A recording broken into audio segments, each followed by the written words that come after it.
Good afternoon and welcome to this month's webcast, Low-Cost Recruiting Tools for Nonprofits. Today's webcast is brought to you by 501c Agencies Trust. 501c Agencies Trust is the nation's oldest and largest unemployment program. If you're a 501c3 with more than 15 full-time employees, it would be to your benefit to contact 501c Agencies Trust to see how much money they can help you save on your unemployment insurance. Many of you on today's webcast are already working with 501c Agencies Trust, and we thank you so much for your continuing support and participation in our program. Before I introduce the panel today, we have a bit of housekeeping.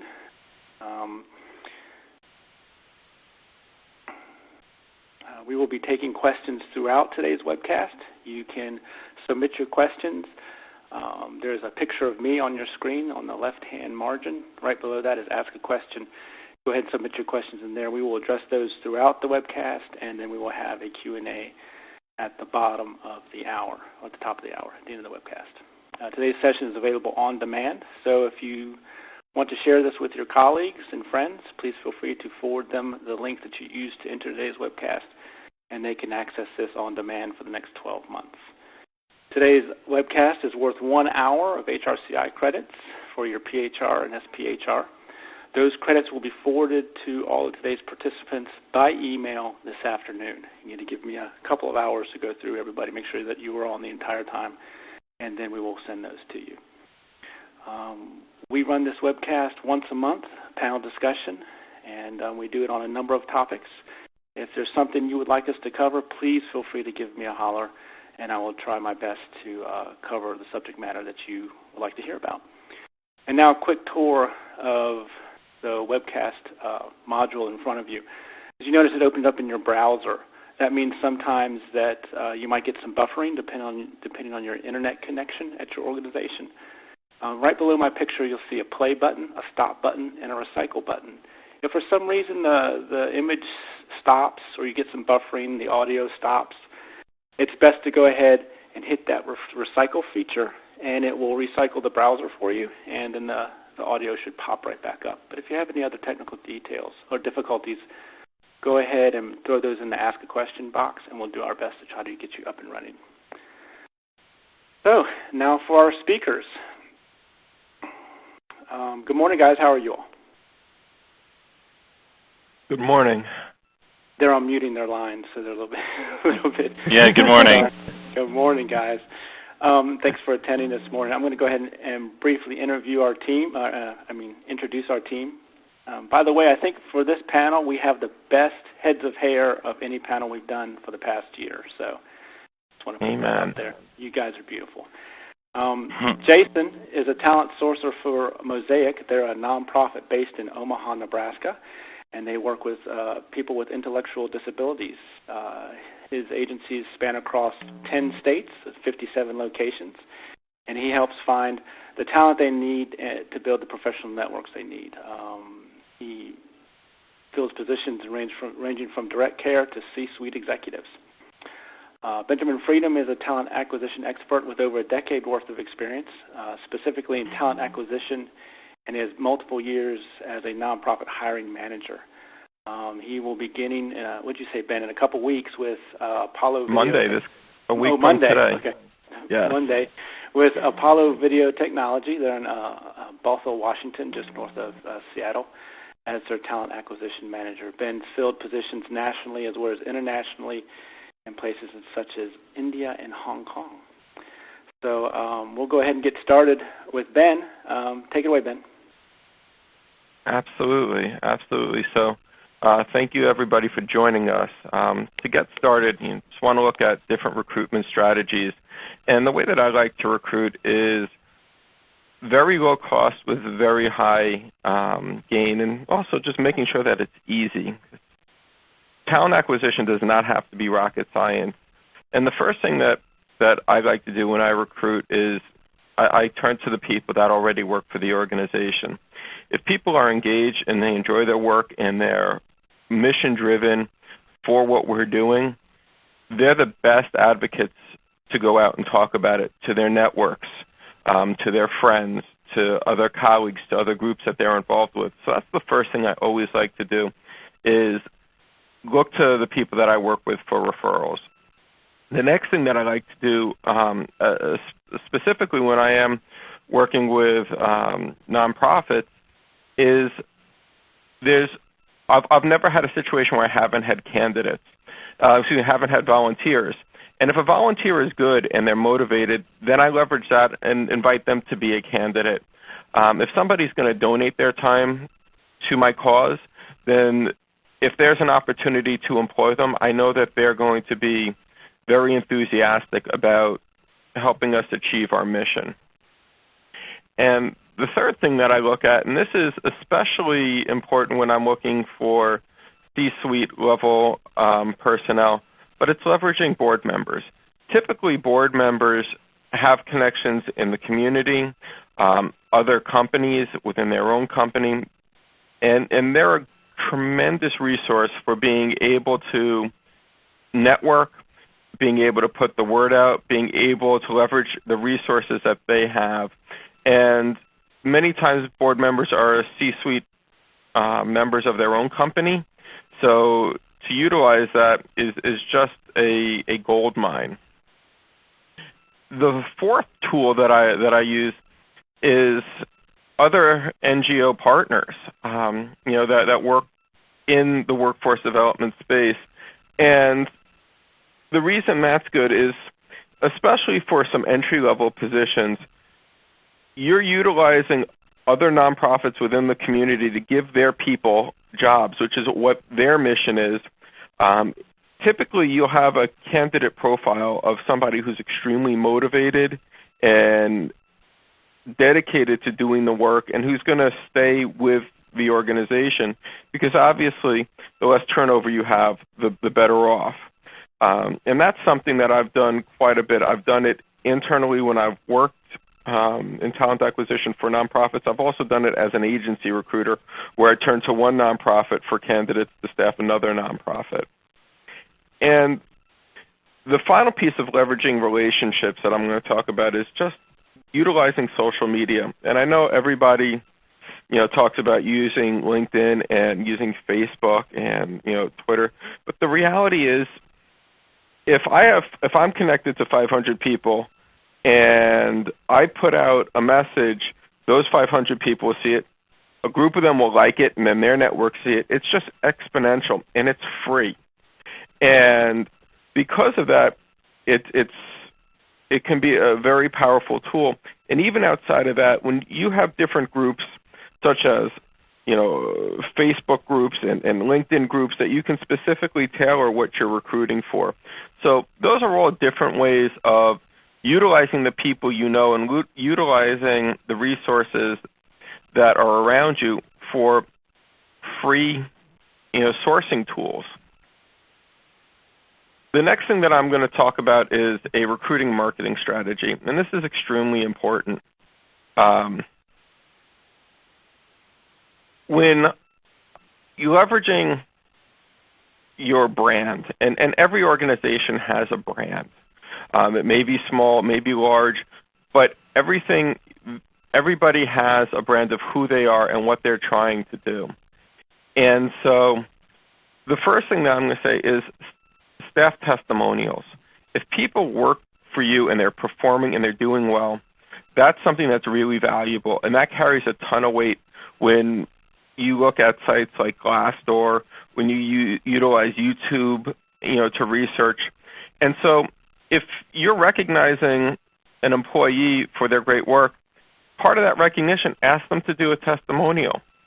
Ask them to go on social media and broadcast why they love working for the company. As a recruiter, you can tell people it's great to be here, but if people are doing it on their own and people are leveraging that for you, I don't need to broadcast the message because it's happening by people that already work for me. So again, I go back to leveraging social media because it's just a tremendous resource. And if you have a presence on LinkedIn, you have a presence on Facebook, you have a presence on Twitter, these are things that people are going to look at when they're researching your company. When you have And to utilize the next one, the videos, when you have those on YouTube, it makes researching the company very easy. And when you're attracting talent, the easier it is for the job seeker, the more likely they're going to want to work for your company. You make them jump through a bunch of hurdles to find out who you are, what you do, and why it's great to work there. It turns people off because somebody else is doing it. And then the last piece on this is just advertising appropriately. And that, for me, that is knowing where your target audience is. And that may be Idealist, maybe Indeed. It may be advertising to a specific group. If you need somebody who can do web work for you, advertising on a job board tailored for marketing or tailored to IT might be a lot stronger than advertising to a job board that typically has more accountants or more HR professionals. And so it's really understanding where those tools are, and it's making sure that you are advertising on your personal social media pages. It costs nothing to broadcast and put a job up on a company Facebook page. And it is important to know that there are talent groups out there that will look at these like Professionals for Nonprofits, which is a great tool when you're looking to advertise because they have such a diverse membership. So it is really valuable to make sure you're marketing properly. And the third thing that I'm going to talk about in terms of recruiting is the applicant tracking system. And this is a tremendous tool. First, anyone who's still working with Excel spreadsheets, I'm begging you to move forward simply because it's not sustainable. It's hard to manipulate for people that are not Excel gurus. And it doesn't give you all of the capabilities that you'll have with a structured database of applicants and volunteers. If I need to do a keyword search, if I need to look up a conversation that I had with a candidate a year ago because now they might be viable for something else, all that's captured in your applicant tracking system. It keeps all your information organized so when you're going through the hiring process, you know exactly where you are and what you've done with your candidates. It really makes everything easier. And so there is a little bit of an investment. I mean, the last applicant tracking system that I utilized cost me $250 a month. And it did absolutely everything I needed. And this was for a company of 250 people. It also makes sure that when candidates apply and when candidates go through the hiring process, they can have a really strong interaction. And that's really valuable. Because, again, you want to make sure that your candidates are having a positive experience from the first interaction. Otherwise, they're going to look for someplace else that can do that. And finally, it streamlines the hiring process. Most applicant tracking systems will walk you through the application, the interview process, the background check, the offer, and give you all the tools that you need so that you're efficiently doing what you need to do and not trying to keep organized while trying to fill 5, 10, 15 jobs. So those are my recommendations for very low cost, very high yield strategies that I've found effective throughout my many years of recruiting for both the nonprofit and the for-profit sector. And so now I will move things over and let Jason take over.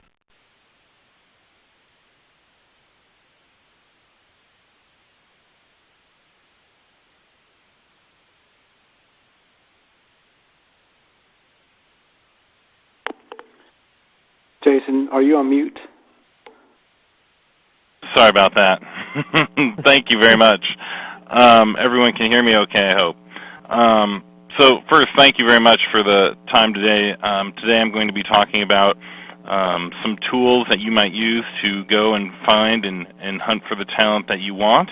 A lot of us have the trouble of maybe our organization is smaller, maybe it's larger, maybe our mission is not widely known. That's one of the things that I face here at Mosaic is that we we do not advertise for our services. That's not the way it works. I'm going to share with you some free tools that will help you out in finding the people you want to find. The first one I'm going to be talking about today is some tricks to search LinkedIn. We don't need to dig deep as to why LinkedIn is important. It's a large network of professionals, or specifically, I'd say pretty much anyone who has a LinkedIn is looking for an opportunity, or at least willing to hear it if you have the right opportunity. But there are several ways to use it for free. Here at Mosaic, I'm lucky to have a recruiter seat, but most, or a lot of people, even in the for-profit world, do not have that ability. Some of the things you can do just immediately is to expand your connections. You'll see people that are lions, the LinkedIn open networkers. There's a plus to that, is that you have more people to connect with, and you can message them directly and get into their network. The downside is you do not know how effective your network is, because you do not know which people you are that strongly connected with necessarily. It kind of just depends, or where you might have met them. You can join groups that are associated with your organization or your mission, or a mission of whatever you're interested in. Maybe you're looking for a PeopleSoft person, so you join the PeopleSoft group, and you find people in there that might be living near you, and you can message them directly. That's the plus of joining groups. I'm going to show you some tools to search LinkedIn from Google. If you know Boolean already, you can use that. If you don't, this might be something you might go explore a little bit. That way you can play with these tools even more and really get deeper. But there's a lot of websites and extensions. Extensions are Google Chrome tools that sit on the bar. That I have a link here to show you how to do that. But they'll do it for you, so you don't have to learn Boolean. And then I'm going to show you also how to find emails on LinkedIn or contact information free. And that's just the easiest way to get a hold of people. All right, so the first thing is, what are Google Chrome extensions? How do we use those? I have a little YouTube down there to show you how to get to your Google Chrome store, Google Chrome being the browser, but the store will allow you to download these tools for free, and they sit like little apps on your search bar. And Jason, I'm going to... Pretty simple. Just for go ahead. Just a real quick second. For everybody, our presentation is in a browser, so the links that Jason shows you are live. So you can go ahead and click on those while he's talking and check out or save them for later. So they are live links. I'm sorry, Jason, go ahead. Oh, that's cool. I didn't know that. So yeah, that YouTube video will walk you through how to find the store, and then you can use that store to find these tools I'm going to show you. And I've included links in certain ones of them. But this is where you go shopping. Then, here's a website to search LinkedIn. I'll tell you if these are websites or if they're extensions. The first one here, Recruitum. There's a website you see here, http://recruiting.net. This will allow you to search LinkedIn from outside of the tool. The problem that we face when we're searching in LinkedIn is there's a commercial limit. It's about 30 to 40 searches. Searching outside and then clicking on the links for specific profiles will allow you to search much more. Recruiting.net is a great, easy website tool to go do that. So I suggest trying it out. You can use quotation marks if you know Boolean. That means that you're looking for that very specific thing, but this tool will sort all that out for you. So go out and check it out, play with it. Very easy. This is an extension and a website, but the website here is fairly simple. You can also get a demo and try their much larger product, and they have a lot of talent sourcing training. I think it's about $1,300 for the year, and you're able to use their full-on tool and website even deeper. They have additional tools that come with it, but their basic tool will allow you to search multiple networks, not only LinkedIn, but several different websites like Indeed and things like that in one shot, and it's very simple. And there's much more to it, but you can check it out. It's pretty easy. The next one you might use is SimpleSeek, and you see this little toolbox here. It says SimpleSeek. This is an extension. Easy enough. Once the extension is added, it looks like a little magnifying glass in the upper right-hand corner. You can kind of see it here in the right-hand corner. The menu will show up once you click it. You can open each profile once it is open by hitting the Open in tab. It will open a new tab, and that will allow you to pull up their profiles individually. You can search by location. You can look up LinkedIn locations. An example is it's Greater Omaha area. It's not Omaha specific. So if you are in a small town, this is a little bit harder tool to search. It will get you there, but it's not going to be perfect. If you're in a large metro area, this tool is going to work great because it probably has that city loaded up as the general area. The one thing I will say is at the very bottom of the page, never hit the Open All Tabs button. That will get you kicked off LinkedIn for a while. At least a day while it resets, because you're pulling a lot of data. All right. Another extension tool you might use is Leadbox, very similar to SimpleSeek.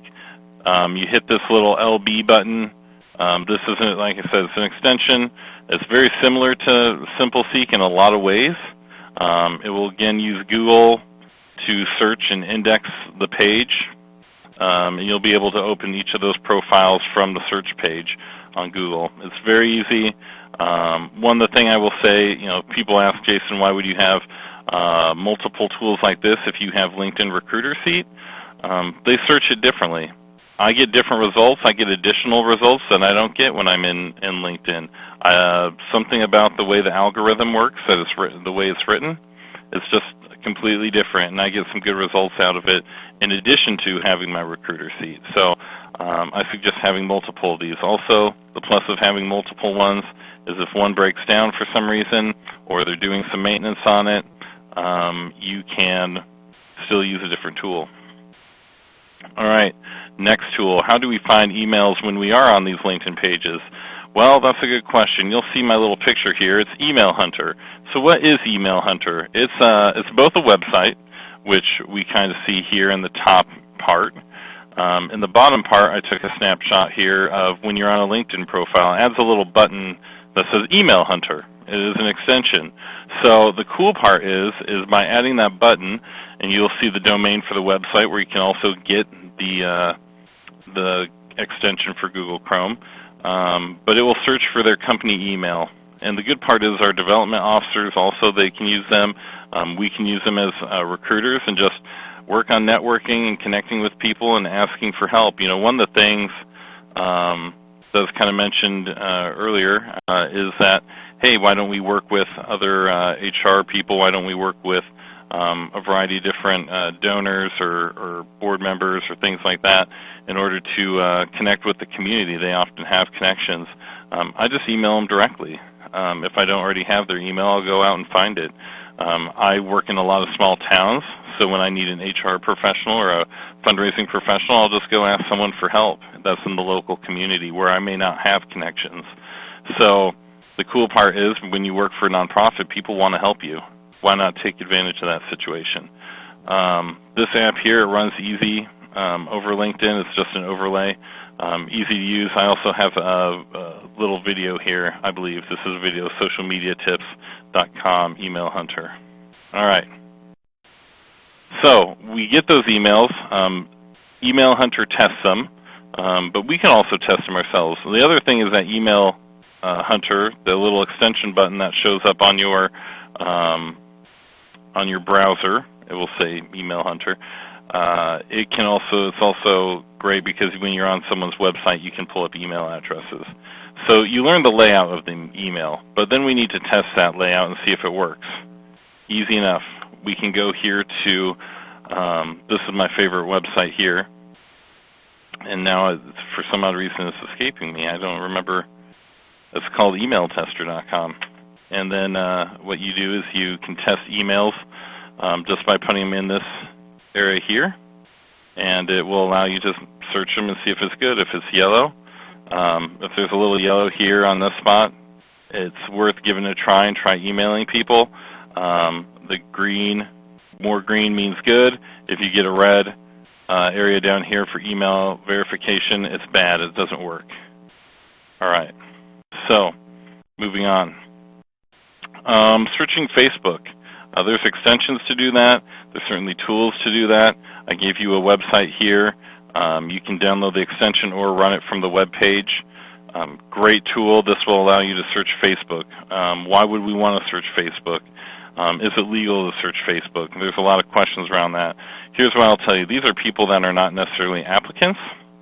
So you can go out there and you can definitely search their Facebook and find people. You can find people by whatever they have on their page that's available to the public. So I can search for people that work at, maybe I'm looking for an accountant. They work at Ernst & Young, or they work at some other accounting firm. I can look for, maybe I need people that work at a competing organization that, maybe they have a certain type of candidate that I'm looking for. Maybe it's a direct care manager or something.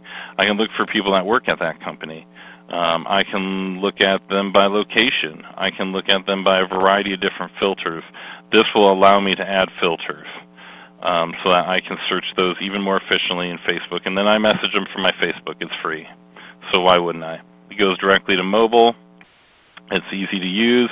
And then you have a live response between the people that are you're trying to recruit and then me. So if I respond very quickly, they know I'm deeply interested. I always message them a very simple message. So I follow the KISS message, the keep it simple, silly.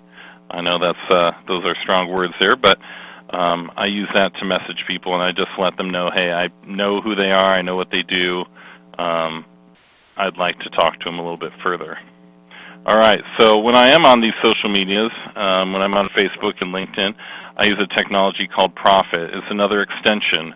You see this little box to the far right of my screen, and this is Carrie Gupp. She's our marketing and communications specialist here at Mosaic. I just use her as an example. But when people share stuff to their social media, and they share stuff across multiple social medias, this is really great for marketing people, by the way, and communications people, because this is what they do. But when they do that, they create bridges, and this looks for that, and this looks for all the social media that someone might be on, whether they have a blog, whether they have a cloud account, whether they have just a wide variety of different social medias, and it puts it all into one little menu so you can find it. It will also search for their email or phone number if it can find it. And as we can see here, Carrie has a lot of different information. It shows their whole social media footprint. The good part is I don't have to go hunting for it. It's easy. This hunts it for me. And then I can learn more about her before I contact her, so I can include a few details in my message to her. So for instance, if I was emailing Carrie and I find out she likes dogs, I might make a reference to dogs or something, or I might make a reference to something that we have in common, a common interest. She obviously will know that I looked at her social media because I'm messaging her through Facebook or LinkedIn or whatever it is. I would make sure that I recommend, do not, and I repeat, do not message people and say, hey, I saw a picture of your kids. That usually wouldn't go over very well, okay? So I'm sure everyone has that part, but just like to lay it out there. And then the next tool I'd like to kind of mention is let's make sure that we're using the very simple things to find addresses and phone numbers. Pipple.com is one of them. Using white pages, the online web page is easy. You can use a county assessor if you want to mail someone. If you know someone lives in a certain city, using the county assessor will get you their home address because they obviously own that property. And then nox.com. Nox.com is actually a paid service. The other ones are free. The paid service of NoX to find addresses will show you their last registered legal address. It's about $20 a month, and it's easy enough to use. So those are some tools. I would go out there and I'd just give it a try. And that's what I got for today. All right. Thank you very much. I'm glad I was on mute, because when you did the don't talk to people about their kids bullet point there, it did I did yell a little bit. That was kind of silly. I appreciated that. But I was wondering, Jason, could you really quickly explain the concept of a Chrome extension and how it works real quick? Yeah, so what a Chrome extension is they're these little, they're kind of like the applications on your, or the programs you run on the desktop of your computer, but they just run on your Google Chrome browser. And they do just a variety of different tasks, whatever you want them to do. I have about 30 of them, but they're just little tools that will run in the background and do whatever they're tasked with at the time that it's tasked to do it. So an example is Email Hunter will only work when I hit the Email Hunter button. But it's available at a very simple click of my button. So it just runs just like an app, but only for your internet browser, your Google Chrome browser. Okay, great. So as we talked about these strategies and then the tools, as recruiters, I was wondering if you two could both kind of address, especially when you get into the technical stuff of LinkedIn and Facebook and when you're sourcing people, could you all talk briefly about the ethics of the do's and don'ts of doing this? Certainly you can walk a line of some of recruitment legalities with prejudicing yourself against certain protected classes when you're seeing pictures and lifestyles and stuff like that. Yeah. Can you all talk about that kind of thing for us for a bit? You know, from just my point of view, if I may just quick, you know, I use, just so everyone knows, I've talked to our employee relations folks just to make sure that I'm following laws and stuff like that. But from my point of view and from what I've been doing is that if they're not a formal applicant, I will definitely be able to contact them. Once they're a formal applicant, I do not touch social media in that way to look at their information.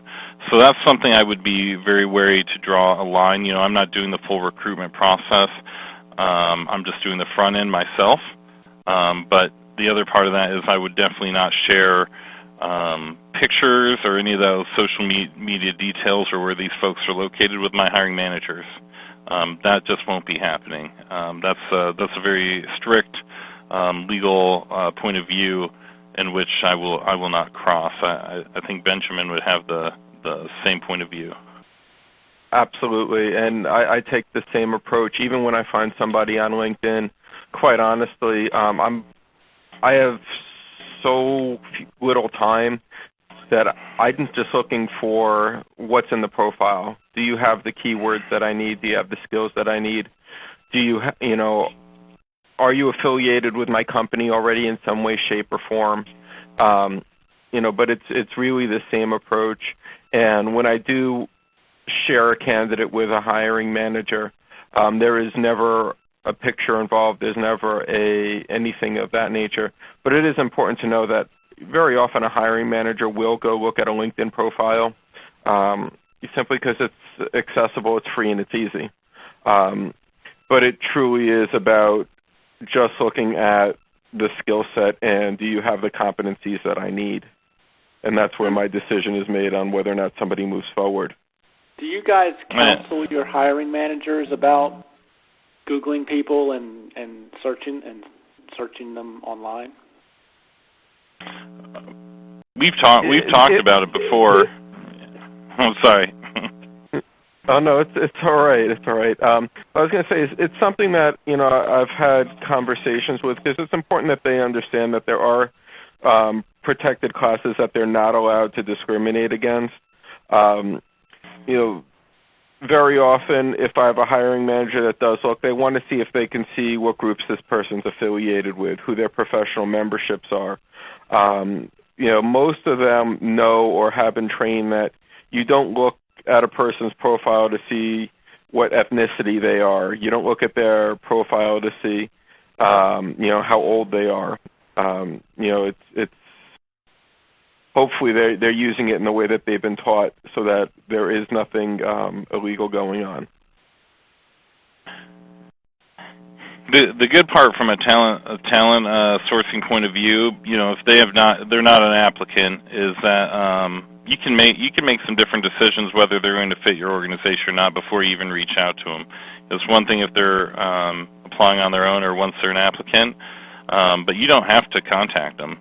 If they're you see something of question, if we see something that would in a community relations kind of point of view, if that's the kind of job they're going to hold, and it'd be questionable for the community to see someone that's drinking in all their pictures or stuff. I don't have to contact them from a talent sourcing point of view before, if they're an applicant, that's something that you risk. But if they're not an applicant, then not something we worry about because we just won't contact them. Okay. And as we go on, if our audience, you all have any questions or concerns about what you're hearing, please go ahead and shoot us a question, and we'll be addressing those shortly. So I'm not trying to play devil's advocate here, but especially with Jason, it sounds like you've kind of set a professional line of demarcation, if I'm right, that once a candidate enters the official applicant process, that you turn off a lot of these tools that you're using to try to find candidates. Is that what I'm hearing? Yeah, I think that's the best way to look at it. Is you have to have a strict legal line to that. And I know there's states like, last I knew, Rhode Island, for instance. Not that we're in Rhode Island, but I pay attention to these laws. That's a legal no-no, from what I understand. And so we use employment lawyers here so that we know the latest and greatest employment law. We're very fortunate that they put on a great convention every year, and we're great from the standpoint of having advisors internally for legal practices. So we do have a very strict line. It's also, if I can add to it, it's also important to understand, I'm going to go back to that picture of somebody drinking in every photo. That's not a protected class. Yes. If it's not. So even if they were a candidate, that's something that, you have to understand. It's a protected class not to hire someone because they're a specific minority. It's not a protected class to not hire someone because there's a picture of them snorting cocaine. Yes, I agree 100%. I'm glad you made that distinction. Yes, I agree 100%. Yeah. Okay, great. Okay, so we got that. We've highlighted that difference there. Okay, so what about? And we had one question hop into the queue. I'll go ahead and get to it. What about if you're trying to source in a more diverse candidate pool? Say you're looking for a minority candidate. How do you use these tools and strategies going forward without, like we've been talking about, crossing any ethical or legal lines?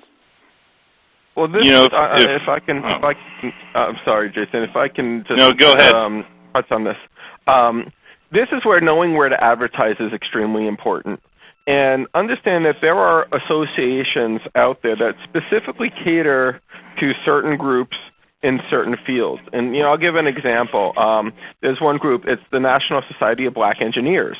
Well, if I'm hiring an engineer, that may be a place that I want to reach out to. There are certain universities that have a student body that may be more of one group than another. I may want to reach out to them and to their alumni association. And so that's where understanding and knowing the different resources and where, even knowing where people congregate.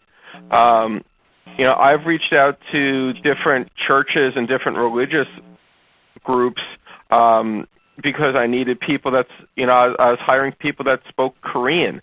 So I went to churches that had a high volume of Korean membership because it hedged my bets that I was going to find somebody that spoke the language there. But that's where you have to do a little bit of research to know where organizations are that cater to whatever minority group you're looking for. or even if you're looking for multiple minority groups just to be diverse in your recruiting, to reach out to many of these associations and organizations because that's the easiest way to have a targeted approach as opposed to posting on Indeed where it's anybody. And I agree with him 100%. There's a couple different things you can do using the tools that I've kind of presented here. Is you can look for people that are, let's say that we're going after African Americans to join whatever we're doing for a diversity recruiting effort. Just looking at traditionally African American colleges. Looking at, like he said, those groups. You can search for people that like some of those groups. Or you could, if you know Boolean, you can start to dig into the top 100 names, top 100 women's names, and you're looking for an engineer. And so when you're doing that in your search, that's something that can kind of point your search one way or another. And so doing that research is great. The other point, I didn't put this tool on there, but there's a tool called Textio, TEXTIO.com. And it will help you write a pointed job description for your posting, a job advertisement, and it will do a couple different things. It will measure it against all the other job postings out there for that field, and then it will tell you if your language is more male or female driven. It will tell you if it's kind of more pointed towards very comforting words versus very harsh words or harsh language, so it can make your employer look a little bit different from an advertising posting, but you can point it more towards different genders and everything, which is great. Excellent, excellent, cool. I keep having to take notes while you're talking, guys, so I appreciate that. Okay, so we do have a lot of organizations on here today, and some of them are on the smaller side, and I can hear them saying, I appreciate the free tools, but I don't have time to do some of these things. Can you guys talk about maybe, if you have an organization that's pressed on time and resources, maybe the top 3 or 4 things you would really want them to, I know you're pressed for time, but if you really have to, these are the top 3 or 4 things you need to be doing, strategy side, technology side, to make sure you're giving yourself a good chance to get the best candidates. Absolutely. I think for me, the number one thing to do if you're pressed for time is really leveraging the networks and truly taking advantage of LinkedIn as a networking tool and leveraging your team. Bring it up either in an email to your team to let them know what you need, or during an all-staff meeting. That for me would be my number one recommendation. For my kind of, and I agree with him 100% too. But technology aside, connecting with people out in your community and getting your team on board to deliver you the contact names when they go to conferences and stuff, that will allow you to leverage the technologies I showed you even better. And an example here at Mosaic, our CEO brings me lists from different conventions she goes to. Get your team, because they're obviously part of that field. Bring you back. Have them. Their assignment is to bring back names, so they're kind of doing these things. That way, you can reach out to those people. Okay, great. And also, since we're talking to nonprofits here, and we're talking to a lot of charities, and they're very unique in the fact that a lot of them have very large blocks of volunteers that they work with. Can we talk a little bit about you all's recommendations for approaching volunteers and bringing them on board as either contracted or full-time employees? Can you talk about your do's and don'ts for that move? Well, it's important to understand, whether or not your volunteer wants to do that. And every place that I've worked with volunteers, we've had them fill out a application. And that's just one of the questions that I would ask. Are you open for contract opportunities? Are you interested in full-time opportunities? Because very often someone will volunteer at an organization because they want to work there. And this is a great way to come in the door and let you know their dedication, let you know how their work looks. I don't have a problem with it. It's just important to understand and to make very clear, and this is something that you'd want to consult with your HR and in some cases your legal team, so that you're not crossing any boundaries and things are very clearly stated, differentiating the roles and what they are and how they lay out, because you don't want anyone to have a misconception or be misled.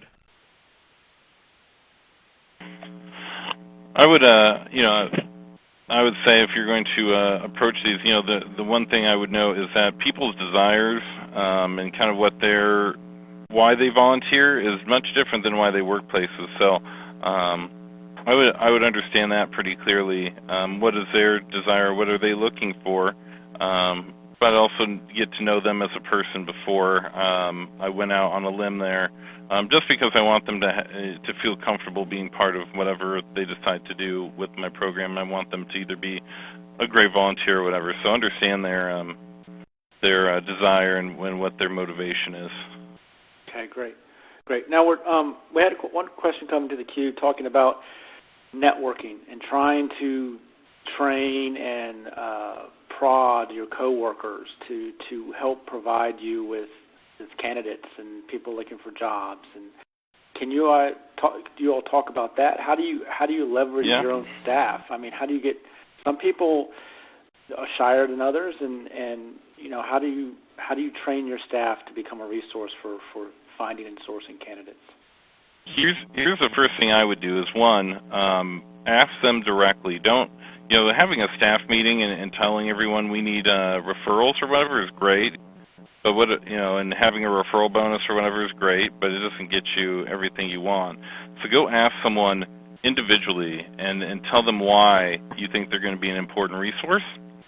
That has gotten me more responses than ever just blasting out something on a Facebook post or asking people in a staff meeting. If I went to them directly, they got me some great people. The other part of that is make it a competition, and not a competition individually, because people will elect out automatically because they're like, I don't care, I'm doing this for myself. When people are in teams, there is a peer pressure, and so form up some teams and have them compete, and not only just for money, have a passing around trophy or something. In our case, we have group homes and things like that. We could make the group homes competitive against each other from that standpoint of the people we hire. But we can also make it a competition where the managers come out and cook some dinner or something, cook some steaks for the team or something like that. Maybe I'm still paying that bonus, that extra $30 I put towards food or whatever it is, depending on the team size. Make them competitive. Competitions make things happen. I definitely agree with everything that Jason has shared. The other thing is, it's important to understand when you're building a corporate culture and you're building a culture within the organization, this has to be part of that culture. This has to be part of what everybody does. And that's something that you instill from when you first start talking to people. And it's a question that I ask people. I know we're talking about this position, but just to let you know, I've got these other positions open as well. Do you know anybody? And when you start asking those questions, even before people get hired, they come to expect them when they work there. And that really just makes it part of who you are as an organization and really helps to leverage it so that when you are in a challenging situation to get a needle in a haystack type of candidate, it's nothing new to people. Gotcha. I don't know if you guys looked in the question and answer module. Linda wants us to create a central location where we can share names of candidates not to hire. So that's a novel idea. I don't know if it's quite legal, but that would be wonderful if it existed, I'm sure. Can we talk a little bit about those tools out there that candidates leverage against the employers, the salary sharing sites, the business, like a Glassdoor where they rate the company, they rate the CEO. Can you all talk a little bit about managing those resources? I know it's, when I talk about managing, I'm using air quotes, right, because you can't really manage what's going on out there on the internet. But can you talk a little bit about managing that type of thing internally? Well, this is something that I. Oh, go ahead, Jason. I'll jump in after. Well, it's funny because I'll let you go ahead. Oh, thank you. This is something that I had mentioned a little bit earlier. When you have a team of people that work at the organization, and you can leverage those people to put a note on Glassdoor of what it's like to work there. Now, hopefully, they're enjoying what they're doing and enjoying who they work for, so what their comments are, will be positive. But take key performers, especially when you're engaging them in something positive, like a strong performance review or they just got a raise. Use those times to have them go out there and put notes on. This is where I go back to the testimonials and have those testimonials put on YouTube. And this way people outside can see. They can see somebody's face. They can hear somebody's voice. They can tell if somebody is sincere. Have those on the website, their picture with snippets, on your employment page, because these are the things that somebody will look at. And if things are current, if somebody has a bad review 3 years ago and I see 12 good reviews within the past 12 months, that carries a lot more weight.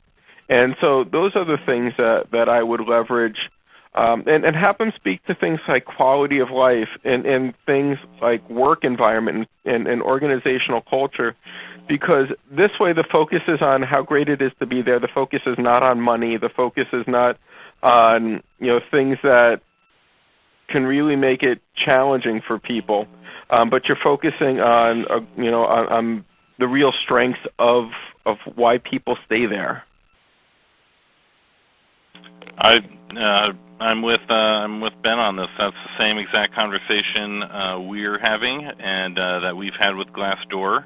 Ask those people that you right after they've had a great review or something like that, or you can do it as a kind of a hey, every time that event occurs, have them kind of go out there and do something within their first 6 months, or if they've been there their first whatever, whenever you think that your organization people are feeling the strongest about their employment, that's when you should have that part of the campaign going on. Okay, so you guys don't have any qualms with actually asking employees to rate the company in a positive light on these websites. That's the way Glassdoor recommends you do it. Mm-hmm. Yeah, especially right after everybody's gotten their Christmas bonus or something like that, right? Yeah, absolutely. Okay, so keep your questions coming. In our last few minutes here, I was wondering if we could dive into a little bit of employee branding. Before we got started, and we were talking before we launched the webcast, Jason was talking about how nobody in his area knows about his organization because just the way it's set up and the way they get their funding. But can we talk a little bit about leveraging branding? And like you said, we've talked about testimonials. We've talked about these sites that review organizations. Is there anything else that you can tell the nonprofit, make sure you do this, stay away from this when you're talking about employee branding? Well, you know what you should. Oh, go ahead. Yeah. I'll defer. I'll defer this time. Okay. So something that we're doing is we've been doing Facebook ads. To get our name out there and to get connected with people, and you can set up demographics and all these other things, and then it gives you a lot of measurements and analytics behind what just happened for your branding ads and things like that, and it attaches to your Facebook ad or your Facebook account for your organization. So definitely have a Facebook account that people can connect with, but also be interactive and post more than just your own driven content. Be a thought leader and share other people's content and do Facebook ads that are connected to those things, and you're going to get your name out there quick. We've seen a significant jump in applicants in areas where we've run some ads. There's a lot of work to still do and learn from those things, but definitely do that. And what I would add to that, when I think about marketing, especially in this sector, I think of Autism Speaks. Everybody knows the puzzle piece. Everybody knows what it is. You see it, you recognize it, you can place it. And so I think about what's something that's symbolic of my organization that we can associate with everything. So when they see that, they affiliate it to us. Whether it be on somebody's sweatshirt, somebody's hat, whether it be on a Facebook feed, it's really making sure that your organization as a whole, when people do a keyword search, your search engine optimization is where it needs to be. And this is where your HR and recruiting teams need to work with your marketing team and work hand in hand so that even if people don't know what you do, they know your name. Because if they see a name they recognize and a job title that speaks to them, they're gonna investigate because they know the name. And so I would definitely recommend that partnership. Perfect. All right. Well, that about wraps it up. I've got up there next month's webcast. We're going to talk about engagement and what that means for nonprofits and how you guys can do it, just kind of like what we did today. Low cost effective ways for nonprofits, charities to engage their employees. And I want to thank the guys for assisting me today, Benjamin and Jason, and just to let our audience know that this is an example. I ask every month that I tell our audience if there's something they would like us to cover, to please let us know, and we'll try to get this done. And this entire hour-long session was actually Jason's brainchild. He attended one of our webcasts last year, and he sent me an email. He said, "Have you ever tried this topic?" I said I hadn't, and Jason has presented this topic to communities in his space several times, so we went ahead and roped Ben in and pulled this together. So this is a perfect example of providing people what they need and what they want. So guys, thanks so much for attending, and look forward to talking to you again soon. Thank you. Thank you very much.